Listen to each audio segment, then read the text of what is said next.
क्या आप कनाडा अपने बच्चों के बेहतर मुस्तकबिल के लिए आना चाहते हैं? तो आज इस वीडियो में हकीकत मुझसे जानिए, क्योंकि मैं वो शख्स हूँ जिसने कनाडा को सिर्फ दूर से नहीं देखा बल्कि अपना देश छोड़कर यहाँ परमानेंट रेजिडेंट बन के आकर फ़र्स्ट हैंड एक्सपीरियंस लिया है और अपनी आँखों से मुशाहिदा किया है। और मैं आपको बता सकता हूँ कि यहाँ पर आपके बच्चों का फ्यूचर और आपके बच्चे सिक्योर हैं या क्या मामलात हैं। लेकिन मेरी बात की तह तक पहुँचने के लिए और इसको गहराई तक समझने के लिए वीडियो को बग़ैर स्किप किए एंड तक देखिएगा और थम्स अप दे दीजिए, इसको शेयर करें, सब तक ये इन्फॉर्मेशन पहुँचे और चैनल को सब्सक्राइब कर लें। तो नाज़रीन, एक बहुत बुनियादी और अहम पॉइंट जिससे भी अगर आप पूछें कि आप कनाडा क्यों आना चाहते हो, तो वो ये कहते हैं कि हम अपने बच्चों के मुस्तकबिल के लिए यहाँ पर आना चाहते हैं। हो सकता है मेरी बातें कुछ लोगों को थोड़ी कड़वी लगें, लेकिन मेरा कतई ये मकसद नहीं है कि अगर आप कनाडा आ रहे हैं तो मैं आपको डिस्करेज करूं कि आप कनाडा ना आएँ। मैं सिर्फ अपना पर्सपेक्टिव आपको बता रहा हूं और वो भी मेरा पर्सपेक्टिव है, आप उससे एग्री और डिसएग्री करने का राइट रखते हैं। तो कनाडा में सूरत हाल ये है कि यहाँ कॉस्ट ऑफ लिविंग इतनी ज़्यादा है कि एक बच्चों के साथ आई हुई फैमिली जिसको कनाडा चाइल्ड बेनिफिट भी मिलता है और उसमें मियाँ बीवी में से सिर्फ एक बंदा काम करता है, क्योंकि the other parent has to be with the children. अगर वो नहीं भी होगा तो फिर डे केयर को इतने देने पड़ेंगे कि वो जितना फ़र्ज़ करें कि माँ अगर जॉब कर रही है तो जितना कमा रही होगी वो इवन आउट हो जाएगा, वो डे केयर में उसका सब्सटेंशियल पार्ट चला जाएगा। तो अगर एक ऐसा हम केस अज्यूम करते हैं जैसे हमारा केस है कि माँ घर पे है बच्चों के साथ और बाप सिर्फ कमा रहे हैं, एंड लेट्स सपोज के आपको ऐसी जॉब मिलती है जैसी यहाँ पर मेजोरिटी को मिलती है कि टैक्सेस के बाद आपको $2000 बचते हैं। ये मेरा केस पहले हुआ करता था, अब मुझे अच्छी जॉब मिल गई है, लेकिन मैं एक आम आदमी के पर्सपेक्टिव से आपको बताना चाहता हूँ कि यहाँ पर जो मेजोरिटी के साथ होता है तो अगर आपको ऐसी जॉब मिलती है कि आप को $2000 बचते हैं और 2 बच्चे हैं आपके, आपको समझ लें कि 1600-1700 कनाडा चाइल्ड बेनिफिट आ जाता है, 3700 तक आप बना लेते हैं, आपका monthly expense is going to be at least $4000। ये बात याद रखिएगा, आपको कैसे भी करके और पैसे कमाने पड़ेंगे ताकि आप बेसिक सर्वाइवल अपना पूरा कर सकें। That means your rent, your car expense and grocery. Well, car expense is not included in it, because अगर कार एक्सपेंस को इंक्लूड करूँ तो किसी भी तरह से आप 4500-4600 से कम में नहीं छूट सकते because of the insurance and gas और सारी चीज़ें। लेकिन अगर आप उसको नहीं भी लेते तो भी आपको कम से कम 4000 तो खाली अपने रेंट और ग्रोसरी के लिए ही चाहिए। और ये जो रेंट मैं आपको बता रहा हूँ, ये जैसे हमारा 1 बेड बेसमेंट है, मैं इसके साथ ये आपको बता रहा हूँ, वरना आप बहुत ही कम खाएं, आप बहुत ही ज़्यादा अगर आप अपने आप के ऊपर कंट्रोल कर सकते हैं तो maybe you can cut down some price from grocery, लेकिन आपको बहरहाल गाड़ी के बगैर भी $4000 चाहिए। अब ये पैसा कमाने में यहाँ पर इमिग्रेंट्स इतने मसरूफ़ होते हैं, they work from morning till evening. अभी मेरी बात की जाए तो मैं काम करता हूँ 7 से लेके 5 बजे तक, that means 10 hours a day, which is too much. तो अगर आपको 10 घंटे नहीं भी काम वाली जॉब मिलती है, फर्ज करें 8 घंटे वाली भी जॉब मिलती है, स्टिल 8 आवर्स द डे आपने वहाँ पर स्पेंड करने हैं। और अगर आपको नहीं लग रहा कि उससे आपके एक्सपेंसेस मीट हो रहे हैं तो मे बी आप गाड़ी लेकर फिर आप ऊबर ईट्स करेंगे, स्किप द डिशेस करेंगे, कुछ करके आप अपना बैलेंस भी पूरा करने की कोशिश करेंगे ताकि आप अपने मंथली एक्सपेंसेस पूरे कर सकें। अब ऐसे में you people will be left with बहुत कम टाइम कि आप अपने बच्चों के साथ स्पेंड कर सकें, क्योंकि एक तो आपका जो बच्चा स्कूल जाएगा, यहाँ पर पाकिस्तान इंडिया की तरह नहीं होता कि आपका जो केजी या नर्सरी लेवल पर जो बच्चा है वो सुबह 10 बजे स्कूल जाएगा और 1-1:30 बजे 2 बजे उसको छुट्टी हो जाएगी। नो, मेरी बच्ची अभी सबसे कम वाले लेवल पर अभी स्कूल जा रही है और वो जाती है सुबह 8 बजे और वापस आती है 3 बजे, which came as a shock to us in the beginning के यार छोटे बच्चों की एजुकेशन है, इतना ज़्यादा टाइम क्यों स्पेंड करना है। लेकिन यहाँ पर ये सिस्टम है तो 8 बजे से लेकर 3 बजे तक आपका बच्चा स्कूल में होगा। और स्कूल में, पब्लिक स्कूल्स की मैं बात कर रहा हूँ, जो पढ़ाई है, जो उनका करिकुलम है, जिन चीज़ों से उनका करिकुलम इन्फ्लुएंस हुआ है, that may not be aligned with आपके religious, cultural and ideological perspective.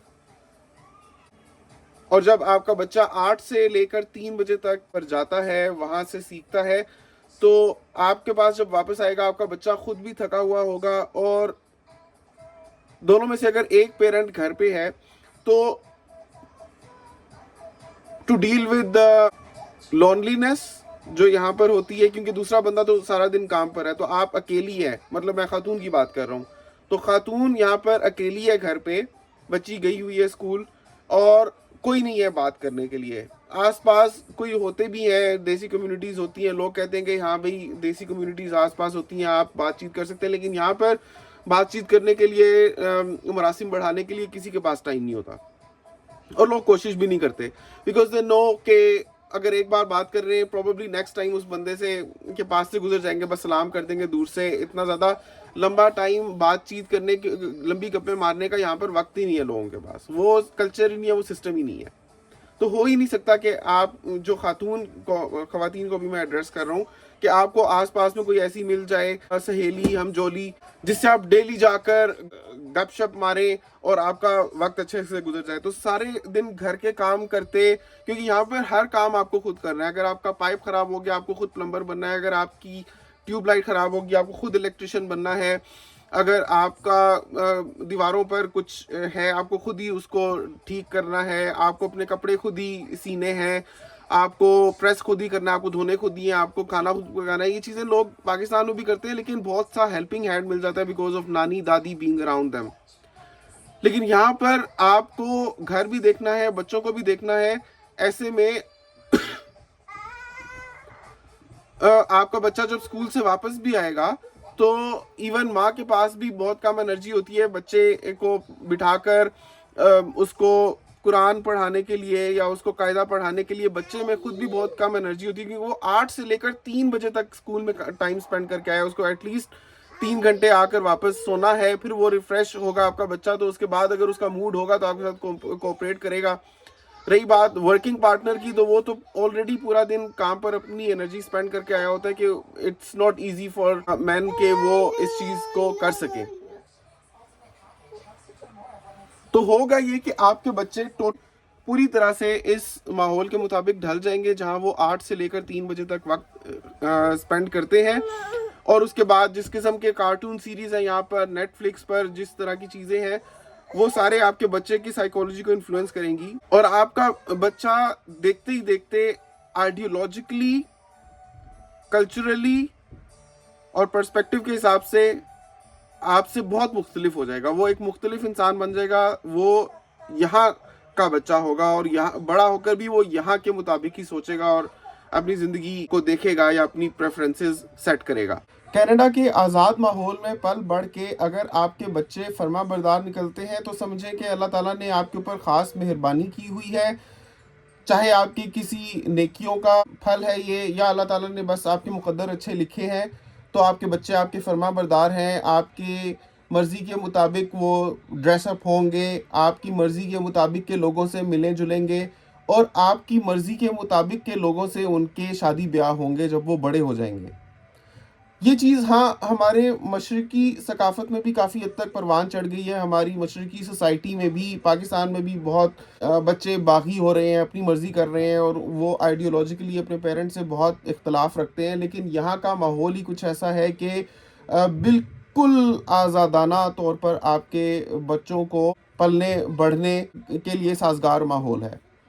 अब ऐसे में आप अगर ख़ास तौर पे हम मुसलमानों के हिसाब से बात करते हैं, क्योंकि हमारा दीन है इस तरह का कि हमारा दीन ये सिखाता है कि अपने बच्चे को 7 साल की उम्र से नमाज़ पढ़ना आप सिखा दें, और 10 साल की उम्र पे अगर वो नमाज ना पढ़े तो आप सख्ती करें उसके ऊपर, आप उसको नमाज़ पढ़ाएं। आप इधर से ही समझ सकते हैं कि आपका जो रिलीजियस पर्सपेक्टिव है या जो तरीका आपको सिखाया जाता है वो यहाँ पर प्रैक्टिकेबल ही नहीं है। फिर इसके बाद यहाँ पर कैनबिस, हर किस्म के ये जो चीज़ें होती हैं ये लीगल हैं, कोई भी इनको कंज्यूम कर सकता है। और खदशात खाली बच्चियों के हिसाब से नहीं है, लड़कों के हिसाब से भी हैं। लड़कों को पालना भी उतना ही बड़ा यहाँ पर चैलेंज है जितना लड़कियों को पालना है। तो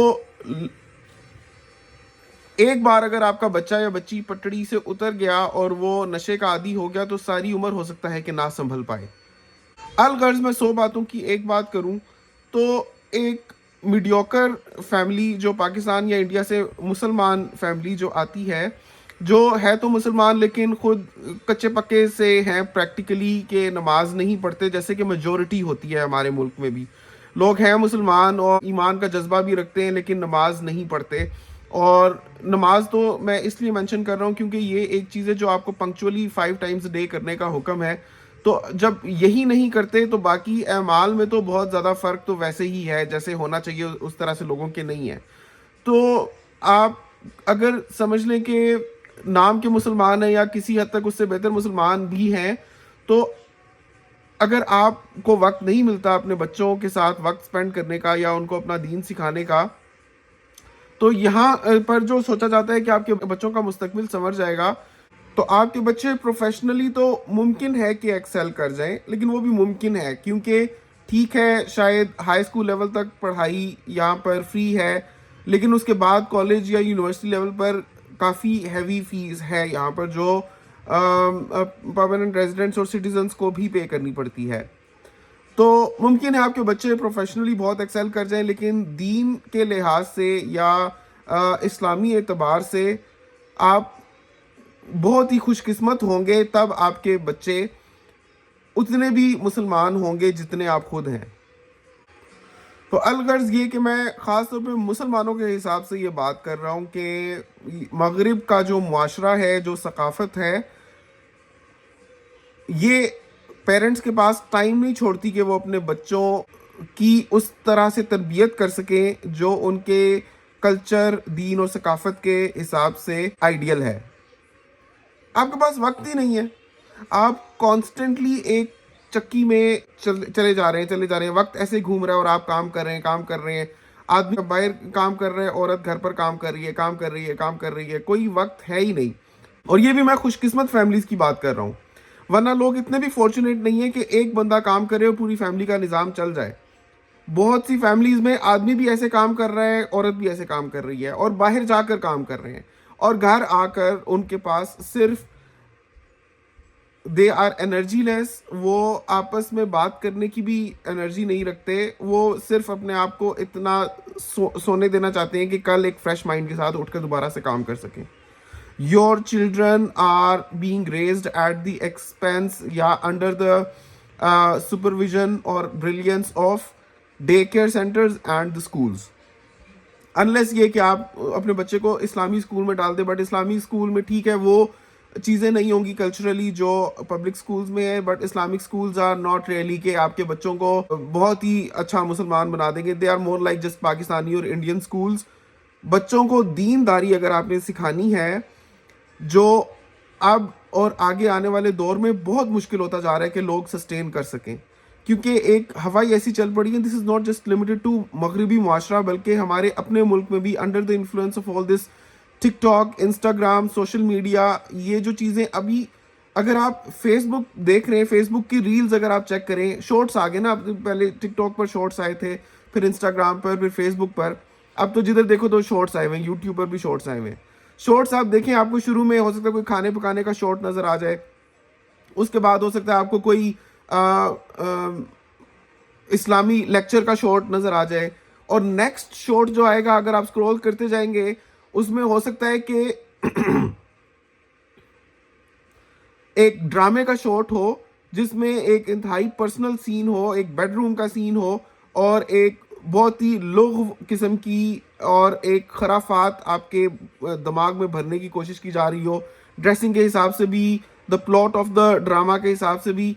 और आप खुद तो चलें समझदार हैं, एक पुख्ता दिमाग रखते हैं, आपके बच्चों के हाथ में भी यही मोबाइल्स हैं, यही गैजेट्स हैं, यही सोशल मीडिया प्लेटफॉर्म्स हैं। जो शॉर्ट्स आपकी नज़रों से गुजर रहे हैं वो आपके बच्चों की नज़र से भी गुजर रहे हैं। वो बहुत जल्दी उनको उन चीज़ों का पता चलता जा रहा है जो उनके लिए जानना उस उम्र में सही नहीं है।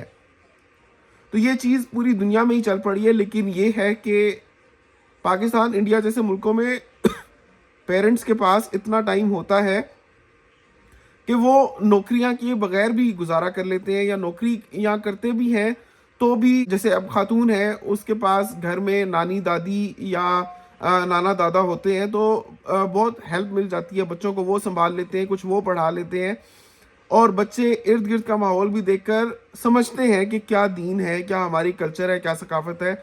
यहाँ पर सिरे से ये चीज़ समझ लें कि एग्जिस्ट ही नहीं करती। It is all limited to you कि आप आउट ऑफ द वे जाकर एक्स्ट्रा एफर्ट करके, वक्त निकाल के अपने बच्चों के ऊपर एक कॉन्शियस एफर्ट करके उनमें दीन भरने की कोशिश करें, और उसके बाद भी आप अगर इसमें सक्सेसफुल हो जाते हैं तो अल्लाह ताला की मेहरबानी है, सिर्फ आपका इसमें कुछ भी कमाल नहीं है।